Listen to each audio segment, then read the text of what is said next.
has the ability to bring water in from the Big Sioux River back to their,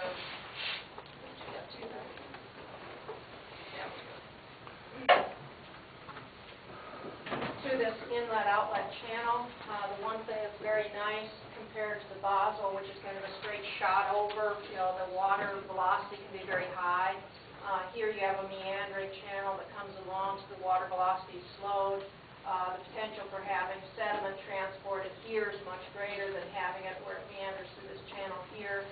There have been some numbers basically suggested by reports, I think the one with the chief engineer's report of what the concentration was and some estimates of what the potential load could be from the Big Sioux River. And there was also a note that, well, there's a nice relationship between flow and the concentration of phosphorus in the Big Sioux River, and that's where I had one more exhibit here.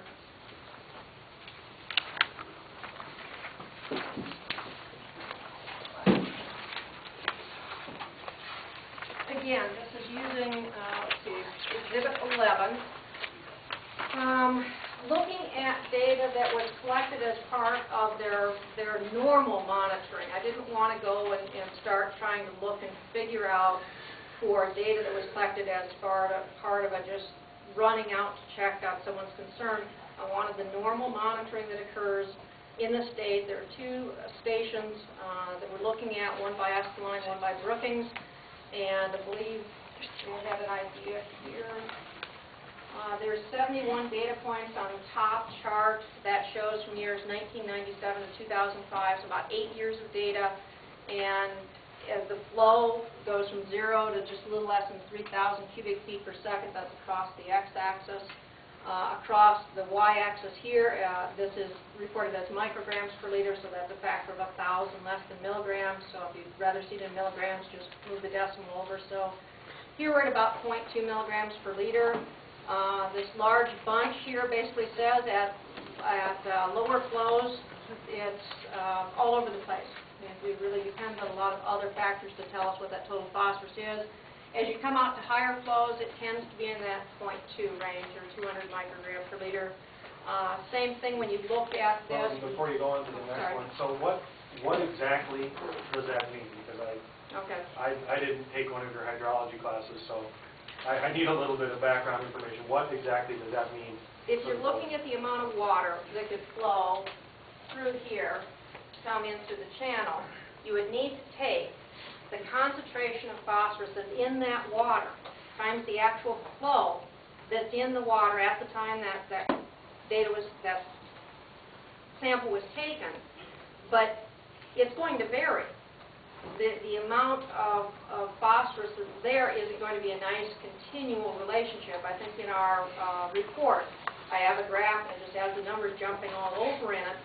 So you can't say, okay, even though we had this flow that went from 500 to 1,000 cubic feet per second, I can take it times the exact same concentration of phosphorus to figure the load that's there. You have to actually take it as weighted for like every day that went through there in order to figure out what the actual phosphorus would be coming into the lake. So the point I was trying to make was we don't know what that phosphorus load to the lake would be unless we had some extremely good monitoring of what those values are coming in and good monitoring of what the actual flow is occurring at that lake point here and the phosphorus values that were taken here.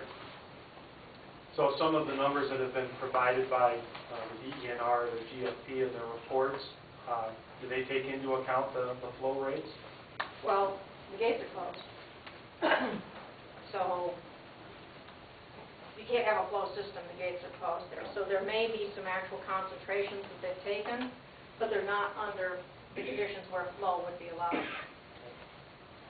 Now, if we were taking phosphorus level samples from the Sioux River, and if we were taking phosphorus level samples from, say, directly in front of the gates, well, is there a particular reason why we would want to take it closer to Lake Poncet as opposed to just directly out of the flow of the Big Sioux River? The flow in the Big Sioux River has a well-established channel. And so as the water's going through that river, it's going to be flowing at a particular velocity that will also have the ability to carry particulate matter. But as you flow through this meandering channel here, certainly it's going to be slowing down. There's vegetation. I think the last few times I was up there, you have pasture or hay ground that's in here. All of those will interact with particles, slow that velocity down. So you get a slower flow that comes here. The amount of phosphorus, especially that associated with the suspended particles, is less, because you basically kind of cleaned it out as you've gone down through that entire channel. And where are the two sampling stations? Are they on the map anywhere that you can see? No. This one that's near Brookings is actually south of Brookings on the Sioux River, close to the southern border of Brookings County. The other one is located right over here, over by Escalon. So what is the phosphorus content of the Big Sioux River? I mean, if that's essentially what the opposition says is the big sticking point, what is the phosphorus content? Tends to be about 0.2, I mean, if you averaged it all out. And that's about on the end of all these ones for Lake Ponce, it's about 0.2. Would it be less as it got into the lake, at the inlet? It should be less as it goes through, because if you're removing the particulate matter that's in there.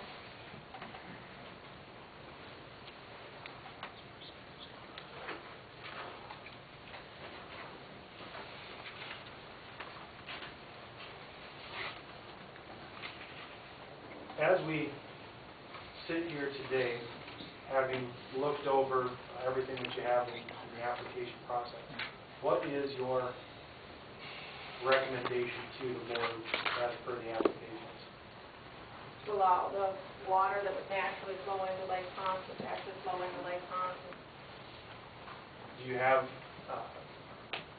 any qualms or reservations about giving that recommendation to the board? No.